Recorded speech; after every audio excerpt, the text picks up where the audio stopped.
प्यारे दोस्तों, आज मैं आपको अपने गांव का एक लर्जा खेज वाकया सुनाने जा रहा हूं, जिसे सुनकर आपके रोंगटे खड़े हो जाएंगे, जिसे एक शख्स ने अपनी आंखों से देखा। आइए उसी की ज़बानी इस वाकये को सुन लेते हैं। प्यारे दोस्तों, वो शख्स कहता है कि मैं इस बात का चश्मदीद गवाह हूं। आपको सुनते हुए जरूर लर्जा तारी हो जाएगा, तो फिर सोचे कि मैंने तो अपनी आंखों से ये वाकया होते देखा है। उस वक्त मेरे खौफ का क्या आलम होगा। सिर्फ मैं ही नहीं, गांव के तमाम लोग जिन्होंने ये वाकया देखा, उनकी हालत डर के मारे गैर थी। लेकिन तमाम गांव वाले जो ये सब देख चुके थे, आज वो सब अपनी कब्रों के अंदर हैं। सिर्फ मैं ही आखिरी इंसान बचा हूं जिसने ये वाकया अपनी आंखों से देखा था। आज मैं अपने हाथों से ये वाकया कलम बंद करने जा रहा हूं और आपको सुनाने जा रहा हूं। शायद मैं कल रहूं या ना रहूं, इसलिए इस वाकये को इंसान की इबरत के लिए सुना रहा हूं। उम्मीद है सबको इससे इबरत हासिल होगी। तो दोस्तों, आज ये वीडियो बहुत ही दिलचस्प होने वाली है। आप लोगों से गुजारिश है कि इस वीडियो को स्किप किए बिना आखिर तक जरूर देखिएगा। प्यारे दोस्तों, वो शख्स कहता है कि मैं जवाने में ही 5 वक्त का नमाजी था। कभी भी कोई नमाज कज़ा नहीं करता था। खासकर फजर की नमाज तो मेरी सबसे पसंदीदा नमाज थी, जिसके लिए मैं खास एहतमाम करके मस्जिद जाया करता था। सुबह सवेरे सुबह परिंदों की आवाज और ताजा हवा बहुत लुभाती थी, और ऐसे में खुदा की कुर्बत, नमाज का सुकून, ये वो वक्त था जब मैं बहुत खुश हुआ करता था। हमारे गाँव का माहौल बहुत अच्छा था, सब हंसी खुशी रहते थे। कभी भी कोई अजीब बात नहीं होती थी हमारे गांव में। लेकिन एक दिन एक अजीब वाकया पेश आया। ये सिर्फ एक दिन की बात नहीं, ये उस वाकये की शुरुआत थी, और फिर उसके बाद ये सिलसिला चल निकला और गांव वालों का सुकून गैर हो गया। हमारे गांव का एक जो खुशगवार माहौल था, इस वाकये के बाद गांव के बच्चे तो क्या, बड़े बूढ़े भी खौफ ज़दा रहने लगे थे। ये सब हो क्या रहा था? ऐसे में एक सुहानी सुबह थी। मैं सवेरे उठा और मस्जिद की तरफ चल पड़ा। फजर की नमाज के लिए दिसंबर का महीना था, अंधेरा था, अभी तक रोशनी होने में काफी वक्त था। मैं फानूस उठाए मस्जिद की तरफ रवा दवा था। सर्दी तो बहुत ज्यादा थी, लेकिन नमाज के लिए जाते हुए मुझे इतनी मसरत मिलती कि मुझे सर्दी या गर्मी से फर्क नहीं पड़ता था। मैं गांव के रास्ते में चल रहा था, जहां से मैं रोजाना गुजरता।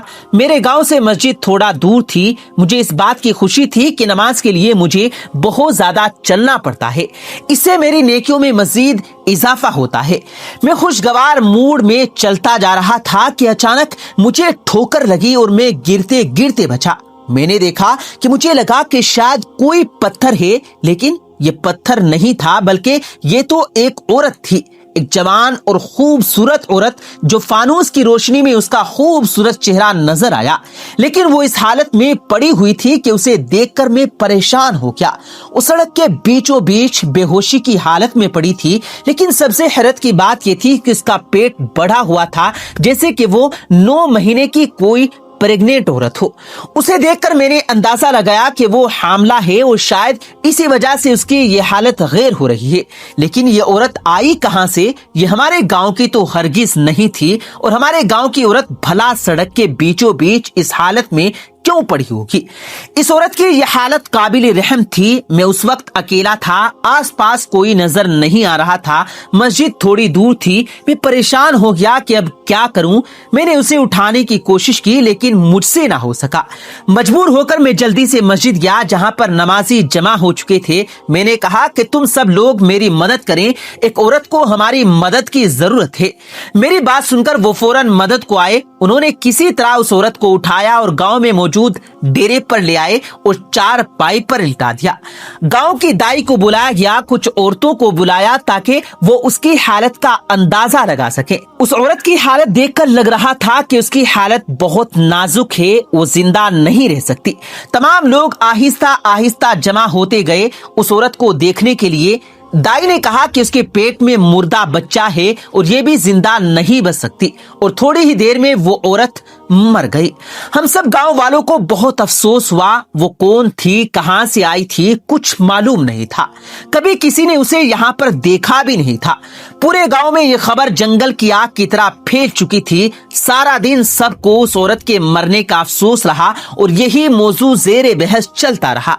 हर घर में, डेरे में बस उसी औरत की बातें थी कि ये सब था क्या? उसी वक्त गांव का माहौल बिल्कुल सादा सा था, लोग भी बिल्कुल सादा से थे। ना मोबाइल का जमाना था, न टेक्नोलॉजी का, कुछ भी नहीं था। खत्तो किताबत के जरिए कांटेक्ट होते थे, महीनों किसी से बात नहीं होती थी।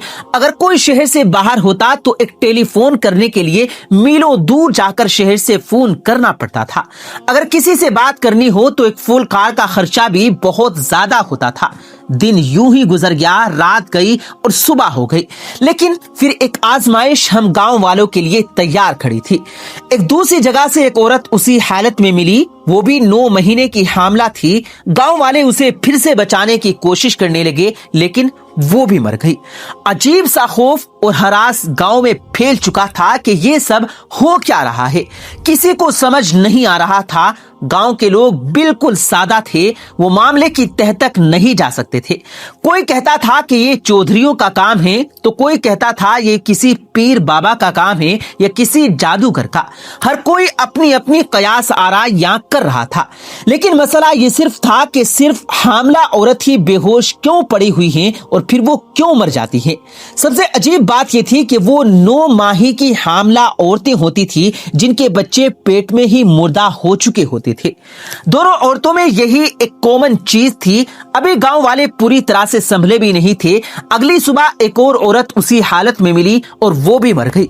अब सब हकीकी मानों में परेशान हो गए थे कि ये औरत एक जगह से नहीं मिली कि कोई जासूस करता। रोजाना अलग अलग गलियों में कोई औरत पड़ी होती थी। सुबह सुबह ऐसा महसूस होता कि रात को कोई उन औरतों को फेंक कर जाता है ताकि किसी को खबर ना हो। कुछ लोगों का कहना था कि गांव में खौफ और हरास फैलाने के लिए ये सब किया जा रहा है, लेकिन रोजाना एक प्रेग्नेंट औरत कहां से आती थी? आखिर किसमें इतनी हिम्मत थी, इतनी ताकत थी कि वो ये सब कर रहा था? मजबूर होकर गांव के चौधरी साहब के पास ये मामला ले जाया गया। वो भी सुनकर परेशान हो गए। चौधरी साहब खुद भी सालों से बे औलाद थे, लेकिन उन्होंने दूसरी शादी नहीं की थी। वो चौधराहन के साथ खुशगवार जिंदगी गुजार रहे थे। इसी तरह से सिलसिला चल निकला। तकरीबन 12 दिन हो गए और 12 दिनों में 12 औरतें ऐसी हालत में मिली। चौधरी साहब ने कहा कि इस मामले की तह में जाना होगा कि ये सब कौन कर रहा है। यकीनन इसके पीछे कोई बहुत ही बड़ा हाथ है, वरना कोई आम आदमी के बस की बात नहीं कि ऐसा कारनामा सर अंजाम दे सके। चौधरी साहब ने कहा कि किसी को कानो कान खबर नहीं होनी चाहिए। हम अपने जासूस पूरे गांव में फैला देते हैं। रात को गांव के चप्पे चप्पे पर चौधरी साहब ने अपने आदमी खड़े कर दिए। आज की रात बहुत खास थी। हर हाल से उस बात का सुराग लगाना था कि ये किसकी कारस्तानी थी। बिलाखिर एक जगह से कुछ आवाजें सुनाई दी। वो तमाम जासूस जो चौधरी साहब के थे एकदम से चौकन्ने हो गए। मैं भी उन्हीं के साथ था। एक बैलगाड़ी आकर रुकी जिसमें 2 आदमी थे। बैलगाड़ी पर एक औरत थी और उनके हाथ में एक फानूस था, रोशनी थी। उन्होंने वो औरत ऐसे ही गली में फेंक दी। वो लोग जाने ही लगे थे कि चौधरी साहब और उनके आदमियों ने उन्हें पकड़ लिया, लेकिन उनकी हैरत की इंतहा न रही। जब एक आदमी का नकाब हटाकर उनका चेहरा देखा गया तो वो दोनों चौधरी साहब की हवेली के सबसे खास मलासिम थे। चौधरी साहब खुद बहुत हैरान हुए कि ये सब हो क्या रहा है। उन्होंने उन दोनों को कैद कर दिया और उनसे सच्चाई उगलवाने के लिए खूब मारा, लेकिन उनकी जबानों पर तो जैसे ताले लगे हुए थे। वो कुछ भी बताने के लिए तैयार नहीं थे कि ये क्या हो रहा था। चौधरी साहब खुद भी समझ नहीं पा रहे थे, इसलिए परेशान थे कि गांव वालों का शक चौधरी साहब पर ही जाता, क्योंकि वो उनके अपने आदमी थे। चौधरी साहब ने उन आदमियों को आखिरी धमकी दी कि अगर सच्चाई नहीं बताई कि ये सब किसके कहने पर किया तो उन्हें मौत की सजा सुना दी जाएगी। प्यारे दोस्तों, हर इंसान मौत से डरता है। वो लोग भी खौफजदा हो गए थे, लेकिन उन्होंने जो इंकशाफ किया, जो उन्होंने बताया, ये सुनकर तो सबके सरों पर जैसे आसमान गिर गया था।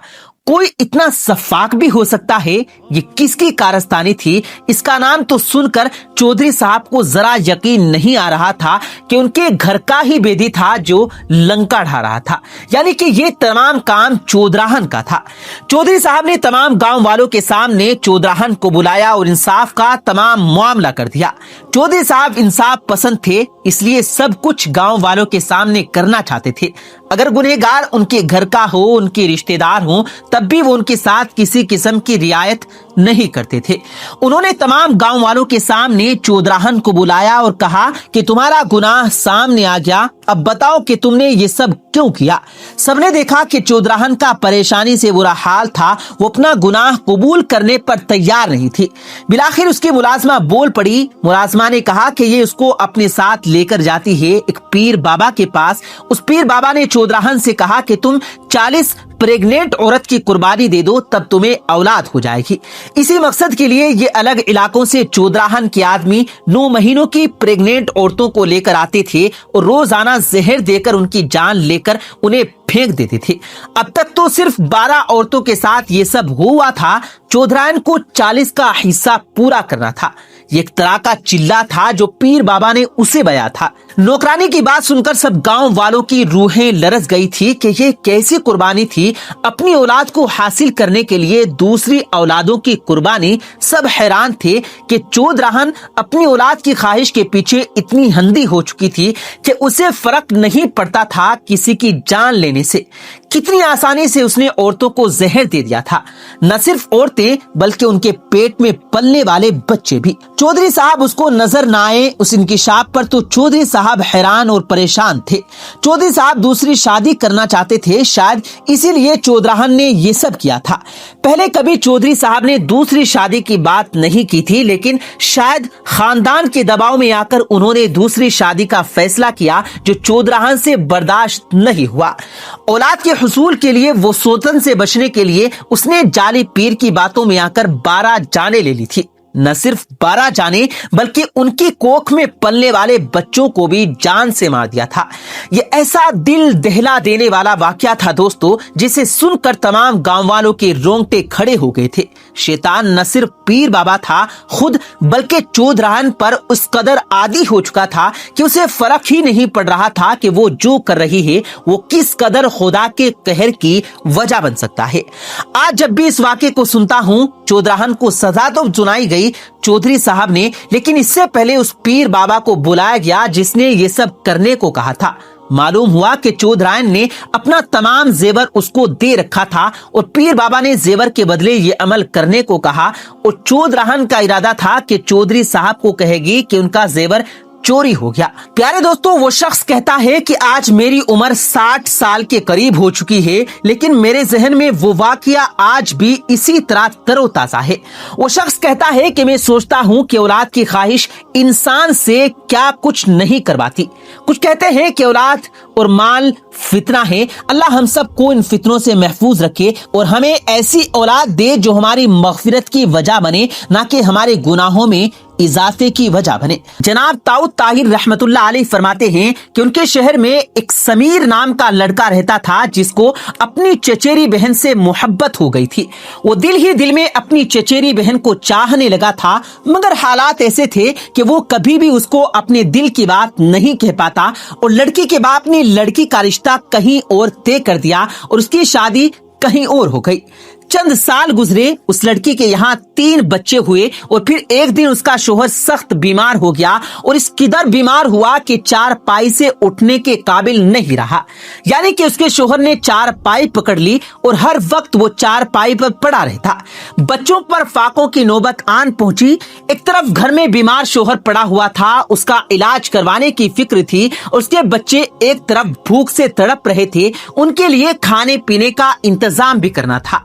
हालात ऐसे आ गए थे कि उस औरत को समझ में नहीं आ रहा था कि वो इस मुसीबत की घड़ी में करे तो क्या करे। फिर उसको अपने चचेरे भाई का ख्याल आया जो बहुत ही ज्यादा पैसे वाला था।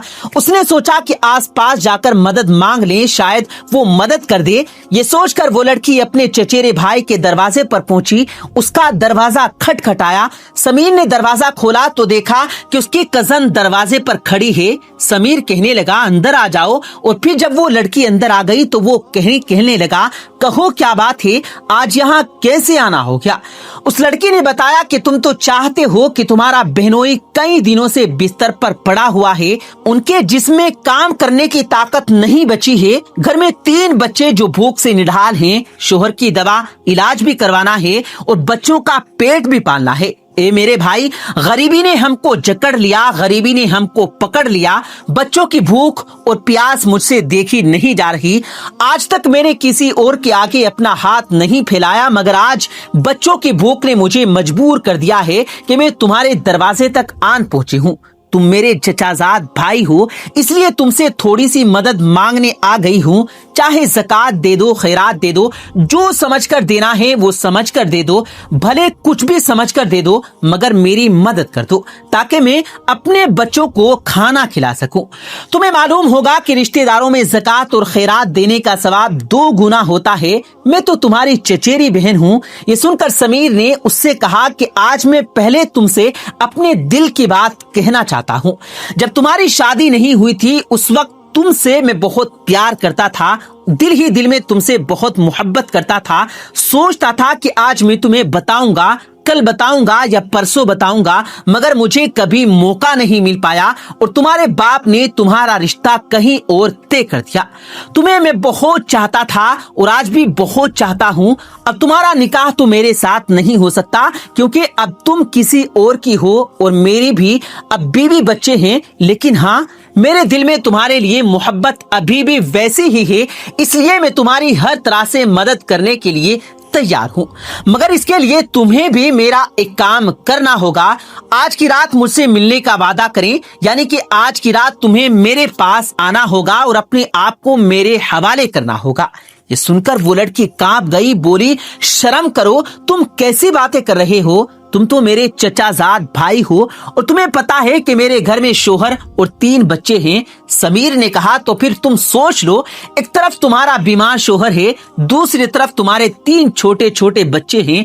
اگر میری بات مان لو گی تو میں تم کو کوئی بھی پریشانی نہیں ہونے دوں گا۔ پیارے دوستو، یہ سن کر وہ لڑکی خاموشی کے ساتھ اٹھی اور اپنے گھر واپس چلی گئی۔ گھر آ کر اس نے دیکھا کہ اس کے بچے بھوک سے تڑپ رہے ہیں۔ ماں کو دیکھتے ہی بچے بل بلانے لگے، کہنے لگے امی جان ہم بھوک سے مرے جا رہے ہیں، ہم کو کھانا کھلا دیں۔ پیارے دوستو، لڑکی اپنے بچوں کی یہ حالت دیکھ کر مجبور ہو جاتی ہے۔ بچوں کی بھوک اس سے دیکھی نہیں جا رہی تھی۔ بچوں کی یہ حالت دیکھ کر وہ لڑکی مجبوراً اپنے چچیرے زاد بھائی کے دروازے پر پہنچی۔ سمیر نے دروازہ کھولا تو دیکھا وہی کھڑی ہے۔ لڑکی نے کہا مجھے تمہاری شرط منظور ہے، تم جیسا کہو گے میں ویسا ہی کر دوں گی، مگر تم اب میری مدد کر دو۔ سمیر نے کہا کہ آج آدھی رات کو تم کو میرے پاس آنا ہوگا، اگر تم آنے کا وعدہ کرتی ہو تو تمہیں تمہاری ابھی کچھ مدد کر دیتا ہوں۔ لڑکی نے بچوں کی بھوک کے لیے وعدہ کر لیا اور کہنے لگی کہ آج رات میں تمہارے پاس ضرور آؤں گی۔ اس کے بعد سمیر نے اس کی مدد کر دی۔ وہ لڑکی ٹھیک آدھی رات کو آنے کا وعدہ کر کے وہاں سے گھر چلی گئی۔ پیارے دوستو، اس کے بعد وہ لڑکی اپنے گھر گئی، اپنے بچوں کو کھانا کھلایا، کھانا کھلا کر ان کو سلا دیا اور اپنے شوہر کے لیے دوا کا انتظام کیا اور شوہر کو بھی دوا دے کر سلا دیا۔ اس کے بعد جب اس نے دیکھا کہ بچے سو گئے ہیں اور شوہر بھی گہری نیند میں چلا گیا ہے تو اس کو وہ اپنا وعدہ یاد آیا اور وہ دل پر پتھر باندھ کر چپ چاپ اٹھی اور وعدہ پورا کرنے چل پڑی کہ کیا پتا پھر سے مدد مانگنی پڑے۔ یہ سوچ کر وہ چپ چاپ سمیر کے گھر کی طرف چل پڑی۔ سمیر کے دروازے پر جا کر اس نے دروازہ کھٹکھٹایا تو فوراً سمیر نے دروازہ کھول دیا، کیونکہ پیارے دوستو وہ تو پہلے ہی اس کے انتظار میں تھا، اس کو آج کہاں نیند آنے والی تھی۔ اس نے دروازہ کھولا اور فوراً اس کا ہاتھ پکڑ کر اندر کھینچ لیا۔ اس کے بعد سمیر اس کو لے کر کمرے میں گیا، کہنے لگا کہ قریب آ جاؤ۔ وہ قریب نہیں آئی تو وہ اٹھا اور اس کا ہاتھ پکڑ کر اس کو اپنی طرف کھینچنے لگا۔ وہ لڑکی ڈر کے مارے تھر تھر کانپے جا رہی تھی۔ اس کا جسم اس طرح سے ہل رہا تھا جیسے اس کے جوڑ الگ ہو جائیں گے۔ اس کی یہ حالت دیکھ کر سمیر نے کہا یہاں پر تمہیں ڈر کس بات کا ہے؟ یہاں پر تو کوئی بھی نہیں آنے والا۔ تو یہ سن کر وہ لڑکی کہنے لگی اے میرے چچیرے زاد بھائی، میں کسی دنیا والے سے نہیں ڈر رہی ہوں بلکہ میں اللہ کے خوف سے ڈر رہی ہوں۔ پھر اس لڑکی نے اس لڑکے سے کہا اے سمیر، तुम भी अल्लाह से डर जाओ, तुम इस हद को पार करने जा रहे हो जो तुम्हारे लिए हराम है। मेरे चचाजाद भाई, तुम्हारी इस बहन ने आज तक किसी गैर मर्द की तरफ आंख उठाकर नहीं देखा और आज तू उसे अपने बिस्तर पर बुलाने की बात कर रहा है। ये मेरी मजबूरी थी जो मुझे तुम्हारे पास खींच लाई है। एक रात के चंद पल की लज्जत के लिए मेरी पूरी जिंदगी भर की इबादत बर्बाद मत कर। ए मेरे प्यारे भाई, अल्लाह के अजाब से डर, जहन्नुम की आग से डर जा, कब्र की अजाब से डर जा। प्यारे दोस्तों, अल्लाह का नाम सुनते ही समीर भी लर्ज गया। वो एकदम डर सा गया। जिसने अपनी पूरी जिंदगी गुनाहों में गुजारी हो, आज वो अल्लाह का नाम सुनते ही थर थर कांपने लगा। कहने लगा, मेरी बहन मुझे माफ कर दे। तुम तो सिर्फ एक गुनाह पर जिसको तुमने अभी तक किया नहीं, उसके बारे में सोचकर इतना डर रही हो। पता नहीं, मैंने तो अपनी जिंदगी में न जाने कितने गुनाह किए। हाय, मेरी तो सारी जिंदगी गुनाहों में चली गई। मुझे कितना डरना चाहिए। उसके बाद प्यारे दोस्तों, उस लड़की की हालत को देखकर समीर के दिल में ईमान जाग गया और वो इस गुनाह को करने से बाज आ गया। कहने लगा, मेरी बहन मुझे माफ कर दे, मैं अब तुम्हारे साथ कोई भी गलत काम नहीं करूंगा। उसके बाद उसने अपनी चचेरी बहन को खूब सारे पैसे भी दिए और कहने लगा कि आज के बाद जब भी कोई मजबूरी आए तो बेझिझक उसके दरवाजे पर आ जाएं। उसके बाद वो लड़की जाने लगी। जब वो घर के दरवाजे पर पहुंची तो उसने पीछे मुड़कर देखा तो समीर ने कहा, मेरी बहन, मेरी तुमसे गुजारिश है कि कल कयामत के दिन मेरा हिसाब किताब होगा। मेरा नामा अमाल अल्लाह ताला के सामने पेश किया जाएगा। जब मेरे नामाए अमाल में कोई भी नेकी नहीं होगी तो अल्लाह अपने फरिश्तों को हुक्म देगा कि इस गुनहगार शख्स को जहन्नुम में फेंक दो। उसके पास कोई भी नेकी नहीं है। जब वो फरिश्ते मुझे घसीटते हुए जहन्नुम में ले जाने लगे तो उस वक्त तुम अल्लाह को गवाही दे देना कि या अल्लाह, ये शख्स तुम्हारे नाम से डर गया था। ये शख्स मेरे साथ जिना करना चाहता था, मगर जब तेरे नाम का वास्ता दिया गया तो उसने तेरी जात से खौफ खाकर मुझको छोड़ दिया। अल्लाह की बारगाह में बस तुम इतनी गवाही दे देना। उसके बाद वो लड़की खुशी खुशी अपने घर चली गई और जाकर अपने बीमार शोहर की खिदमत करने लगी और अपने मासूम बच्चों की परवरिश करने लगी।